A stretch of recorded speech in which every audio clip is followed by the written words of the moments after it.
Okay, before we get too much further on the pie saves, I want to get my shelf supports in.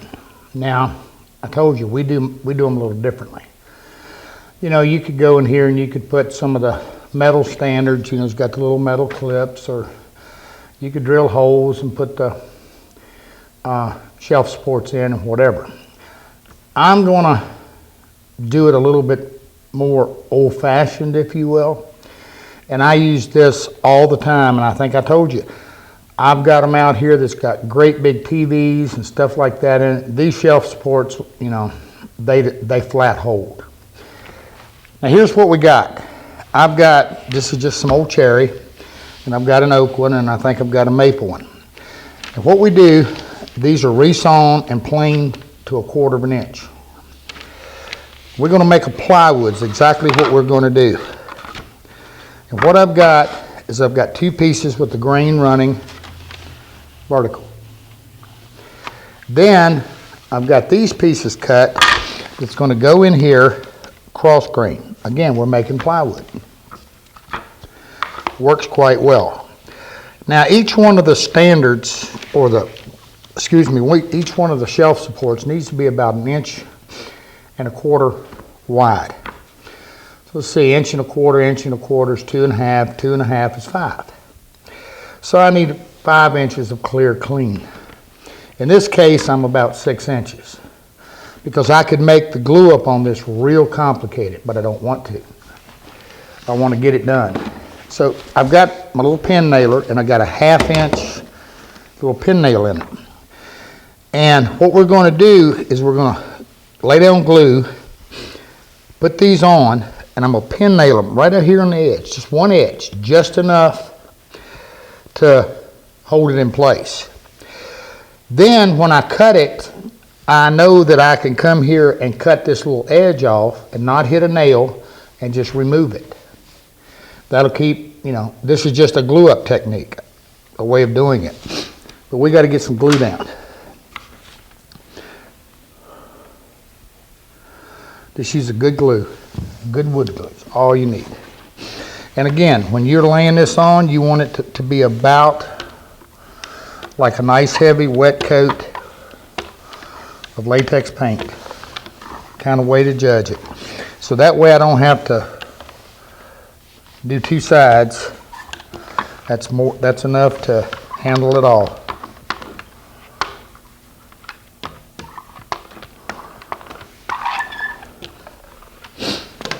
All right. Now make sure you stay flush with one edge. That'll be your indexing edge.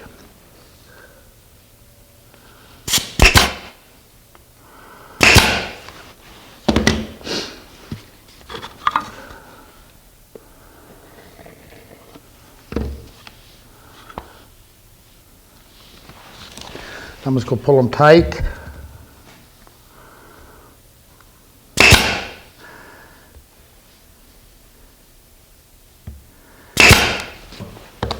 And I'm just going to keep going.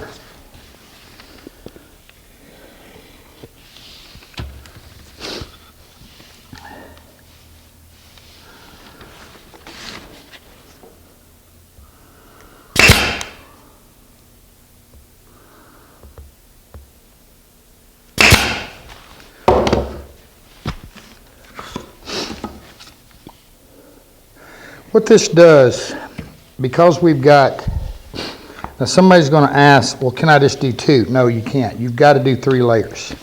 The reason you have to do 3 layers, if you don't, it's like, and we talked about that when we were doing the doors, and it's also like doing a veneer. Whatever you do to one side, you got to do to the other. Plus it adds strength. Now, could you use something like a piece of 3/4 plywood? You could.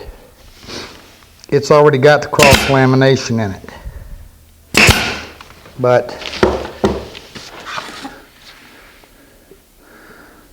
we're not using any plywood in this. All right. Now what if you don't have a pin nailer? You can simply go, you could glue all of these together, the centers together, and come back and plane them, and then put them in the middle, or you could just use some little squeeze clamps or whatever. In my case, I'm using the pin nailer because I got 3 of these and I want to clamp them all at the same time. So I'm gonna move along.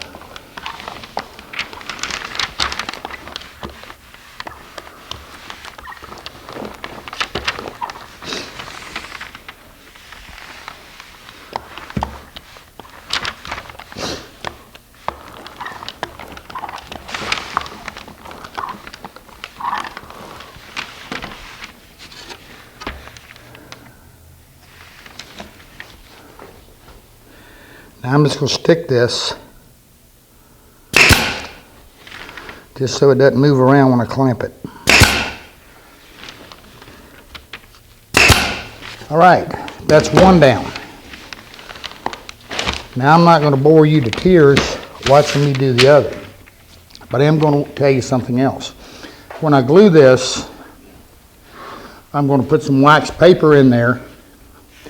And I'm also going to sandwich it between 2 cauls, which are just 2 flat, straight boards, so everything glues up nice and tight and everything glues up straight. But for right now, I got to rock and roll, get the glue on these, so we'll be back. All right. Again, I can't emphasize enough, make sure you use some wax paper. Can't tell you how I know that, but if you don't, you're probably going to wish you had. I might have to get another clamp. I am. Let me get some other clamps real quick, guys. All right. Let me get this thing clamped up.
All right, one sandwich made, guys. We'll let it dry. I'm going to come back and make some supports. Okay, while our glue sandwiches are drying, or my neck of the wood, them sandwiches. Anyway, while they're drying, let's work on these doors a little bit. Now again, because this is Woodworking 101, basically, I have 3 types of hinges we're going to use. The one that's just laying on here now is a simple butt hinge. Probably the one most are familiar with. It's just 2 leaves. It's called a barrel. And since we're doing these kind of nice, we've got the little finial on top. Then the next one we're going to use, this is simply called a lift-off hinge. A little more modern version, but when it's closed and on the case, it kind of gives us the same look. But it lifts off. I'm going to give y'all a hint. Don't get this upside down. It's not a good thing. Because you open the door and it goes, I ain't gonna tell you how I know that, but I've heard it happening. Okay, the other hinge I'm going to do, you've seen it out there, and on pie safes, this is one of my all-time favorites. It's the rat tail. And I think we're going to put this on the oak one. Anyway, you've got the rat tail comes on and a hand forged. That's the hinge. It's all surface mount. Now both of these, all the others need to be mortised, and we're going to look at that. Now, I'm going to caution you on something. When you buy a hinge, hardware stores sell them, whatever, I mean, you can buy them at every price range you can think of. But take the hinge and see how much it moves in the leaves. Because if it's moving and you've got it in here, it's going to let your door sag, and they're a nightmare. You're also going to see, similar to the lift-off hinges, you're going to see what's called a loose pin hinge. And you can actually take this, the top of it, and you can pull it out. It's a pin goes in it. Again, make sure if you use that it's in the right position. I've always found, and it's never failed to serve me, is buying a good, high quality brass hinge has always been a really good idea. They're not cheap, but they work well, and they keep on working. Now, again, no commercial, nothing. I buy all of my hardware, for the most part, from Horton Brasses. You can look them up online. I think it's hortonbrasses.com. And I've never been unhappy. Now, the other thing with this one is I'm going to be putting 3 hinges on it. And each one of these hinges, I think these are 3-inch, 2.5, I'm sorry. And no, this door does not need 3 hinges to hold it. Pretty much a little bit overkill. However, and I'm going to mention something. That said, I can also buy, with Horton, in this case, I bought 3 pair, which gives me 3 each side. But depending upon what you're doing, you can buy like 2.5 pair or whatever, they break them up. But nevertheless, and the other thing is, this is what's called light antique. I want it to look like tarnished brass, old. But the reason I'm doing the 3 hinges is 2 reasons. One is I like the symmetry of it. I like the way it looks. The second thing is this hinge is going to hold that door in alignment. And while I know that the way we've done these, doing all the splines and everything we did, these doors have laid back in my shop now for a good while. And they're just as flat and true as they can be. But in the event, futuristic, that's going to keep that door from ever being able to bow this way or whatever. It's locking this side in nice and straight. So for me, that's something I'm willing to spend the money on. And in a minute, we're going to look at mortise and men. Now, I kind of got to do this a little different because I'm going to show you what we're doing on this one. Then when we go to the next one, I'm going to show you how I did it. Now, one of the things, if you recall, when I made the doors, I told you I wanted this to be 2.5 inches and this 2.5. Actually, it comes in about 2 7/16 because we got to make a little room for our gaps and whatever. And so I trimmed everything. Now, and when I made the doors, I made them full length. And again, because I went 2 5/8 on each side, they were too wide. But this gave me room to trim down. It gives me room to do something else. Right here, you can see this little ridge. setting right there. See that? Now here's the right door, and if you notice, this little notch is cut on the face of the left door, and this one's cut on the back of the right door. Now this depends upon how you want your doors to open and close. You can do it either way. But what's going to happen is when this door goes in here, and we get our hinges in and we get our gaps right, what that does is that little notch creates us a closure. Now, sometimes that's kind of hard to remember, so there's an alternative and we'll look at that. But we got everything trimmed up and all of our doors fitted. Now, one of the things that I have found is try as I will and try as I might. I know there's a lot of you out there, when you make a door, it fits perfect every single time. I understand that. I'm just not that good. Just not. I always kind of have to tweak mine a little bit, you know? And it seems like, you know, I can get this line right here just perfect.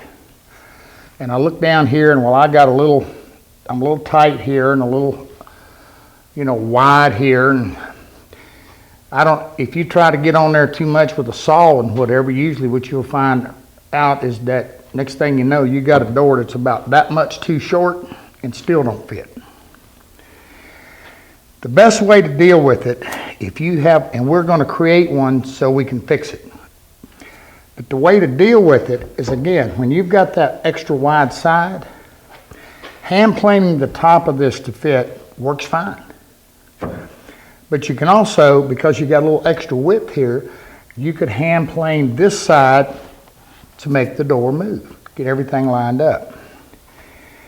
One of the things that you're going to want, if you're doing that, is you want a little decent, low angle plane that's sharp.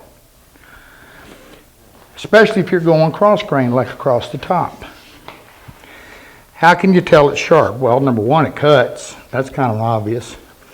But the other thing is if you're planing across an end grain, if it planes it and it leaves it looking almost wet, you know, you're sharp.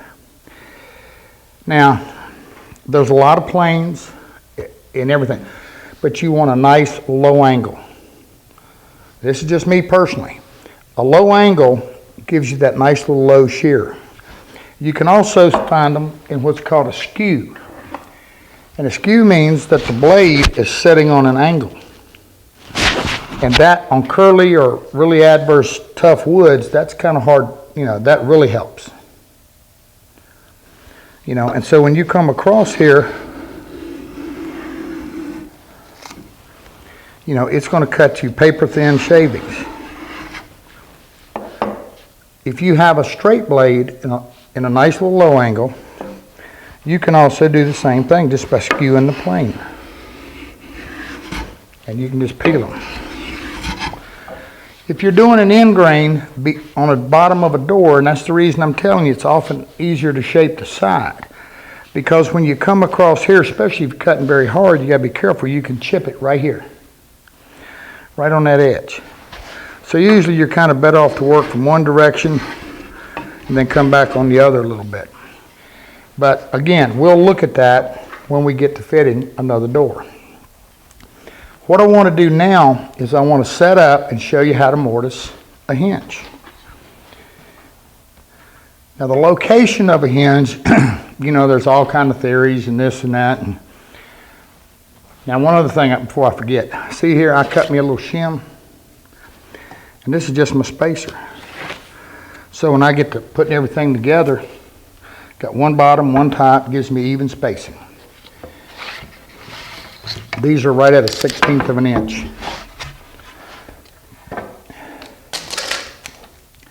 My general rule of thumb is, and again, it's just what I do. This is personal choice. I set it up against there, I make a mark. That means I'm going 2.5 inches from the bottom. I'm going to draw it in. I'm going to go 2.5 inches from the top, doing exactly the same thing.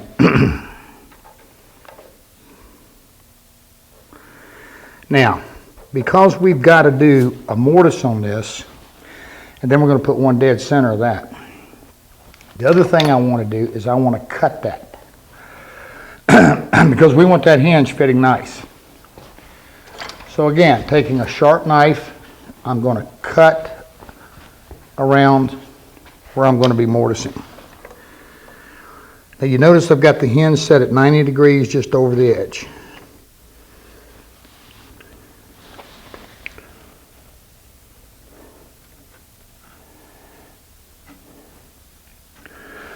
Go make a cut line.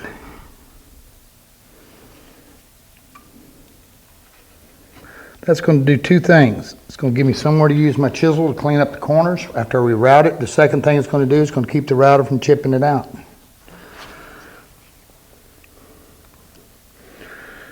Okay, let me get the other one marked.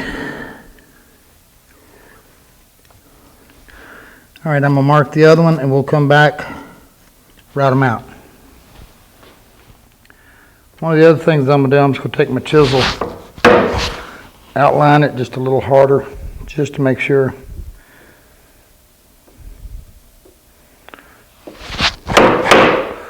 Again, using that cut line, position your chisel.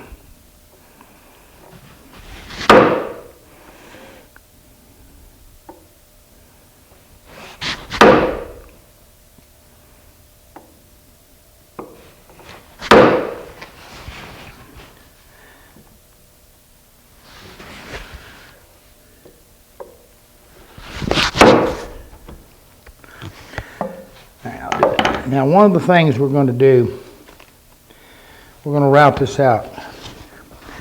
No matter what size router you use, I've got a spiral trim, I got a spiral flush trim bit in here. But a little double fluted does fine. And what I'm going to do, and you can chisel them.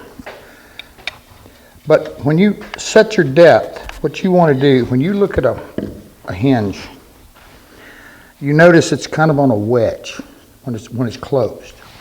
And the reason for that is that when it's actually on the door, it's open a little bit. That makes sure that you have clearance for your screws in case anything's not perfectly flush. And it keeps the hinge from pinching. Now, the other thing you can do is a lot of people will take and put about a 1 degree taper on the edge of the door. In other words, they'll angle it just a little bit this way, just a little teeny 1 degree taper. And what does that do? Again, it just gives a little bit of relief for that hinge to keep from pinching. Okay, but when you're setting the depth, you want to take basically what the hinge would be open, which is the thickness of the barrel. And you want to set your router bit to it. Now, what you want to do is you have to understand that whatever you have above the bit to the top of the barrel, that's going to be your gap. Got it? So it's hard to show. I'm just getting in here close as I can. I'm right on the barrel, and I'm looking right there, and I'm about 1/16 of an inch from the top of that barrel. So that's going to give me 1/16 of an inch gap here, here, here.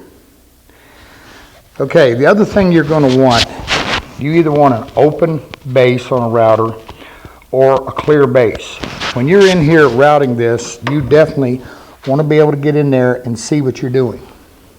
And you want to be able to keep it flush. Don't try to cut perfect to the line. What you want to do is just get it out, then we'll clean it up with a chisel.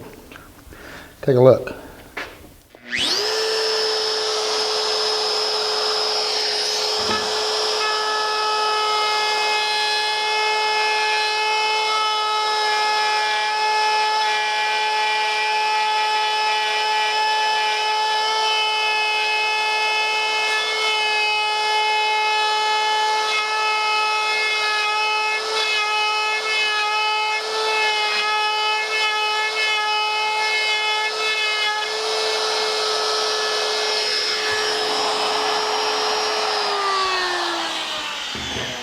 All right.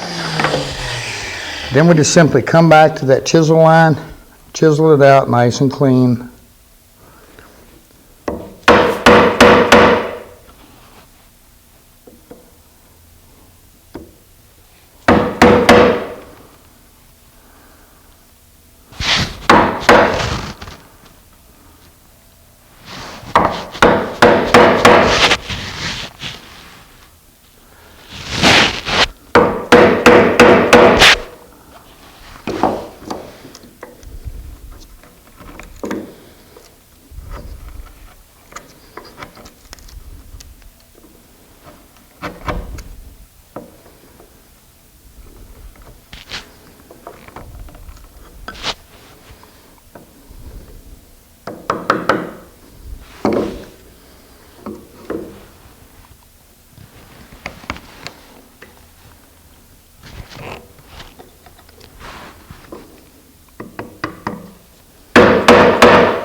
That one wouldn't be contrary.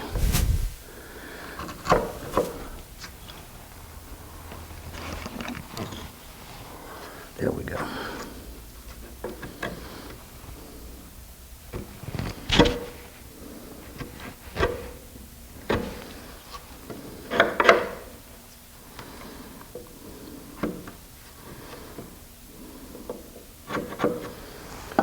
And we now have a nice little mortise for our hinge. If you're unsure of that depth, simply take a scrap piece of wood, install the hinge, and check it. Okay, I'm going to come back and get these cleaned out, then we're going to look at getting the door.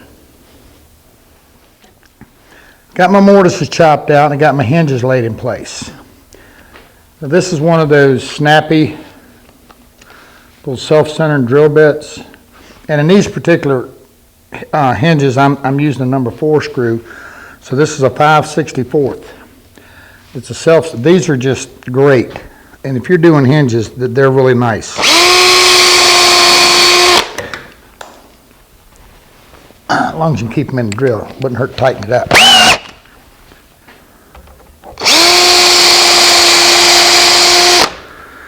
All right, I'll punch them all in a minute.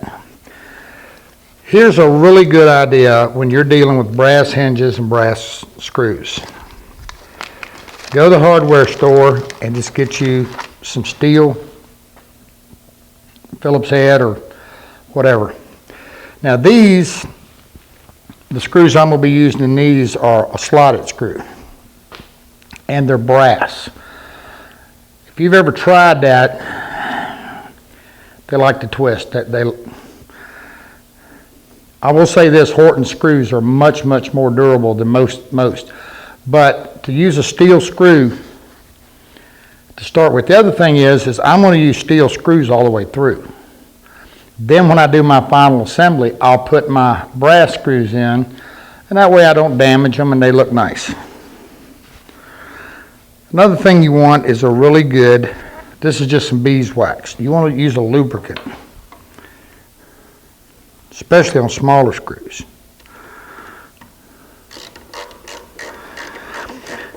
We just completed a sugar chest class, and one of the questions that was asked was, because I kept doing all these little screws by hand, and they said, well, don't you ever use a drill or something?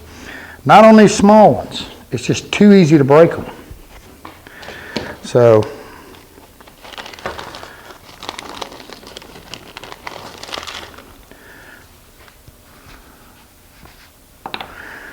now I'm just putting one screw in, because that's all I need to make sure I've got everything lined up. Once I make sure this door is lined up, everything's fitting, then I can go through and drill the rest of the holes and put the other screws in.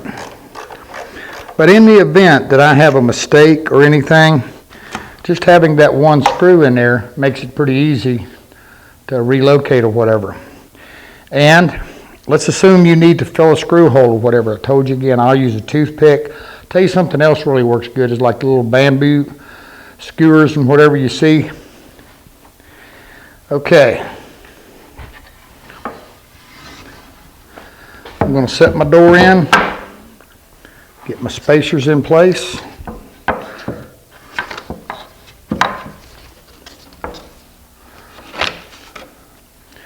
I'm going to flip my hinges up.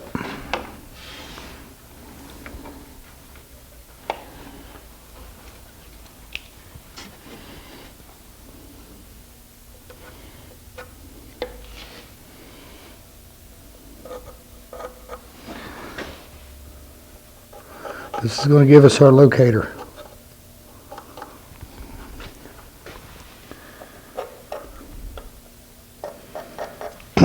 All right. Now what I'm going to do,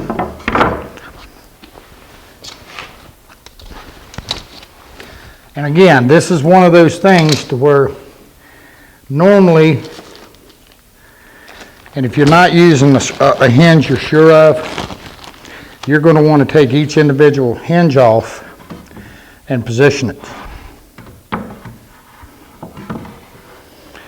So what I'm going to do now is I'm simply going to take this and I'm going to fold it over the door and line it up with my marks.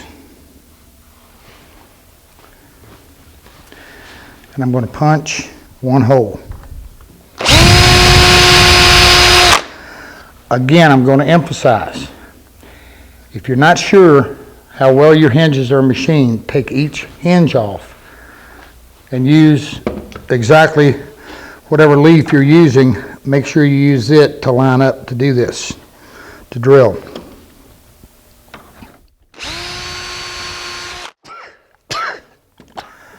Okay, now one of the things, notice I'm indexing from the outside of the door.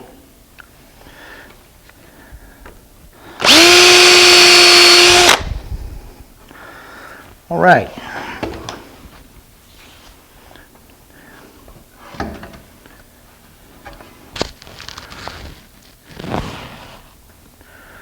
That looks good.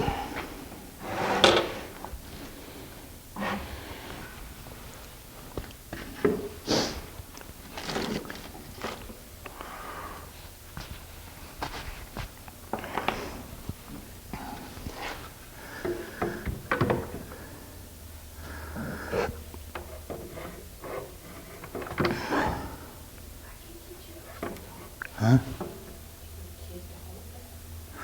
No. Okay. Okay, I'm just going to get a screw in the middle.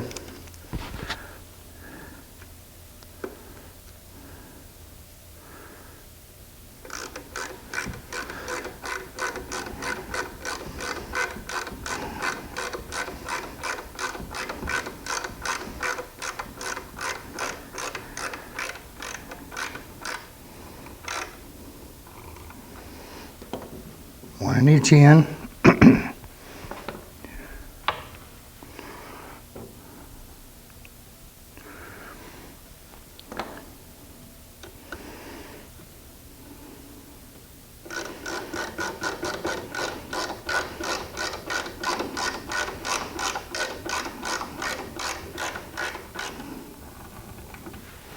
Use little ratcheting screwdrivers when you're doing it yourself, by yourself.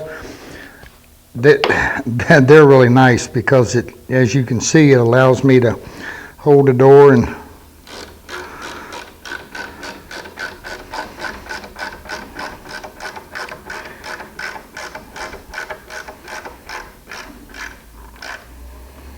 all right.